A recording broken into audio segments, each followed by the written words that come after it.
भगवान विष्णु के 10 अवतारों में से एक अवतार है भगवान श्री कृष्ण। माना जाता है कि भगवान कृष्ण भगवान विष्णु के पूर्ण अवतार थे और धरती पर अधर्म का नाश करने के लिए अवतरित हुए थे। परंतु क्या आप जानते हैं कि भगवान श्री कृष्ण की मृत्यु कैसे हुई थी? किसने भगवान का अंतिम संस्कार किया था? और अंतिम संस्कार में भगवान का ऐसा कौन सा अंग था जो जला ही नहीं था और वह आज भी धरती पर है?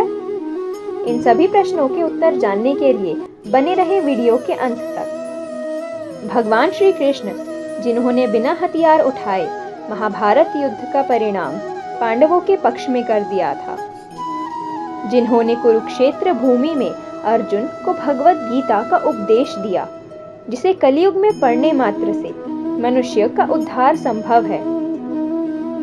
महाभारत युद्ध में राजा धृतराष्ट्र और गांधारी के दुर्योधन समेत 100 पुत्र मारे गए थे, जिसके कारण कौरव वंश का नाश हो गया था।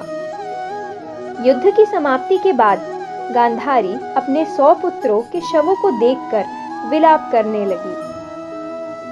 तभी भगवान श्री कृष्ण उस दुख के समय में गांधारी के समक्ष गए।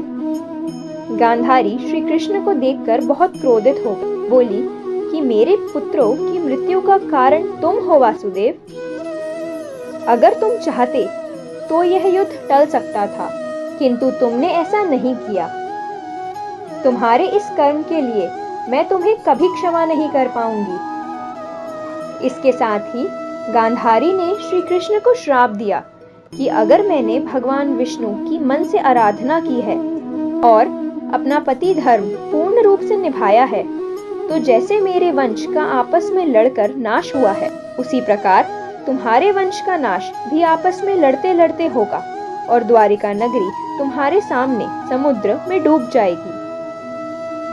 भगवान श्री कृष्ण गांधारी को प्रणाम कर द्वारिका आ गए। वह जानते थे कि उनका अपने परम धाम लौटने का समय बहुत निकट है। गांधारी भगवान नारायण की भक्त थी, तो अपने भक्त के मुख से निकले हुए श्राप को पूर्ण करने के लिए भगवान श्री कृष्ण ने यदुवंशियों की मति खराब कर दी। महाभारत युद्ध के 36 वर्ष बाद विश्वामित्र, असित, दुर्वासा, भृगु, नारद इत्यादि बड़े बड़े ऋषि द्वारका के पास पिंडारक क्षेत्र में निवास करने लगे थे।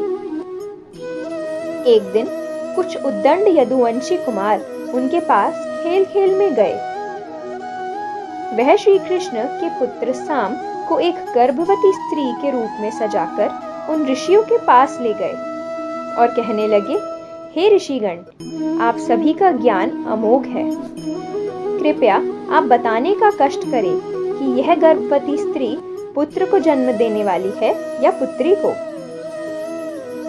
वहां उपस्थित समस्त ऋषिगण महाज्ञानी थे। वे सत्य जान अत्यंत क्रोधित हुए और बोले, हे मूर्खों, तुम्हारे द्वारा किया गया ये कर्म माफ करने योग्य नहीं है। तुम साम को जो यह गर्भवती स्त्री बनाकर लाए हो, अब इसके गर्भ से एक मूसल पैदा होगा जो तुम्हारे संपूर्ण कुल के नाश का कारण बनेगा। मुनियों का श्राप सुन यदुवंशी कुमार डर गए। जैसे ही उन्होंने साम के पेट पर से कपड़ा हटाकर देखा तो उसमें सच में लोहे का एक मूसल था। यह देख सभी कुमार पछताने लगे और मूसल ले जाकर राजा उग्रसेन के समक्ष रख दिया। साथ ही उन्होंने राजा को सारा वृतांत भी सुनाया। यह सब सुन राजा और सभा में बैठे सभी जन भयभीत हो गए, क्योंकि वे जानते थे कि ब्राह्मणों द्वारा दिया गया श्राप कभी खाली नहीं जाता। राजा उग्रसेन ने उस मूसल का चूरा करके उसे समुद्र में फेंकने का आदेश दिया। मूसल का चूरा समुद्र में फेंकने पर एक लोहे के टुकड़े को एक मछली ने खा लिया और बाकी का चूरा लहरों के साथ बहकर समुद्र किनारे आ गया, जिससे बिना गांठ की घास उग गई। मछली पकड़ने वाले ने उस मछली को पकड़ लिया कि पेट में वह लोहे का टुकड़ा था।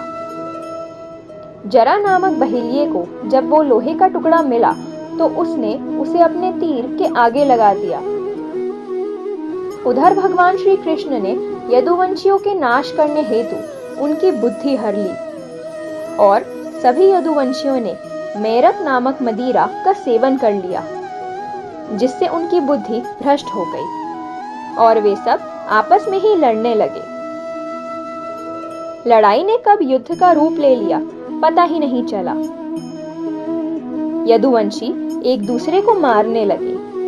उनके पास कोई अस्त्र शस्त्र न होने के कारण वे वहां किनारे पर उग रही एरका नामक घास को उखाड़कर एक दूसरे पर फेंकने लगे। यह वही घास थी जो ऋषियों के श्राप से उत्पन्न हुए मूसल के चूर्ण से पैदा हुई थी।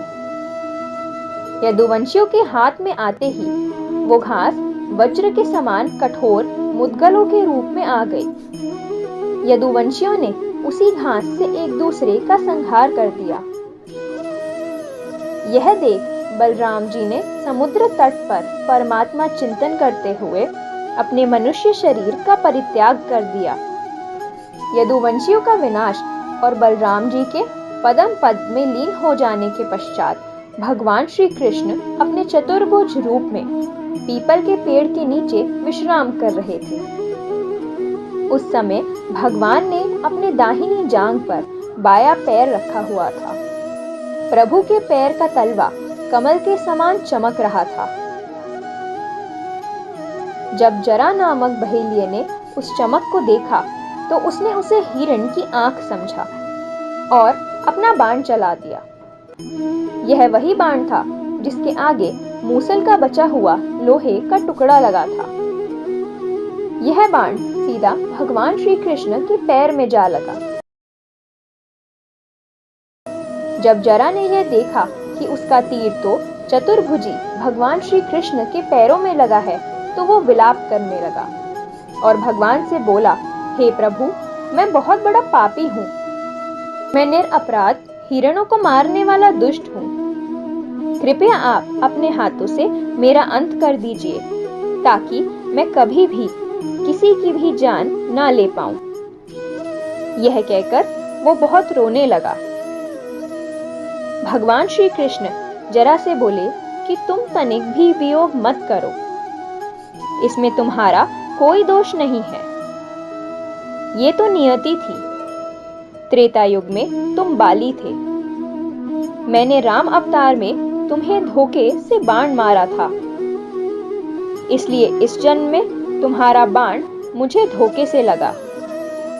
यह कहकर भगवान श्री कृष्ण अपने लोक को प्रस्थान कर गए और श्री कृष्ण के प्रस्थान करते ही द्वारिका नगरी समुद्र में पूर्णतः डूब गई।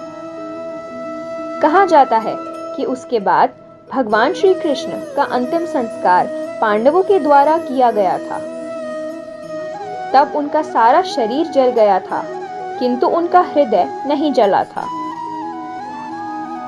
तब पांडवों ने उनके हृदय को जल में प्रवाहित कर दिया था। बाद में भगवान का हृदय राजा इंद्रियम को मिला। राजा इंद्रियम भगवान जगन्नाथ के परम भक्त थे, इसलिए उन्होंने वो हृदय भगवान जगन्नाथ की मूर्ति में स्थापित करवा दिया था और माना जाता है कि आज भी भगवान जगन्नाथ की मूर्ति में वह हृदय स्थापित है। आशा करते हैं आपको हमारी आज की वीडियो अच्छी लगी होगी। इसी तरह की और इंटरेस्टिंग वीडियोस देखने के लिए हमारे चैनल को सब्सक्राइब कर बेल आइकन को प्रेस कर दें। साथ ही इस वीडियो को ज़्यादा से ज़्यादा लोगों तक पहुंचाने के लिए लाइक, शेयर और सब्सक्राइब करें। तो मिलते हैं ऐसी ही एक और नई वीडियो के साथ। तब तक के लिए धन्यवाद।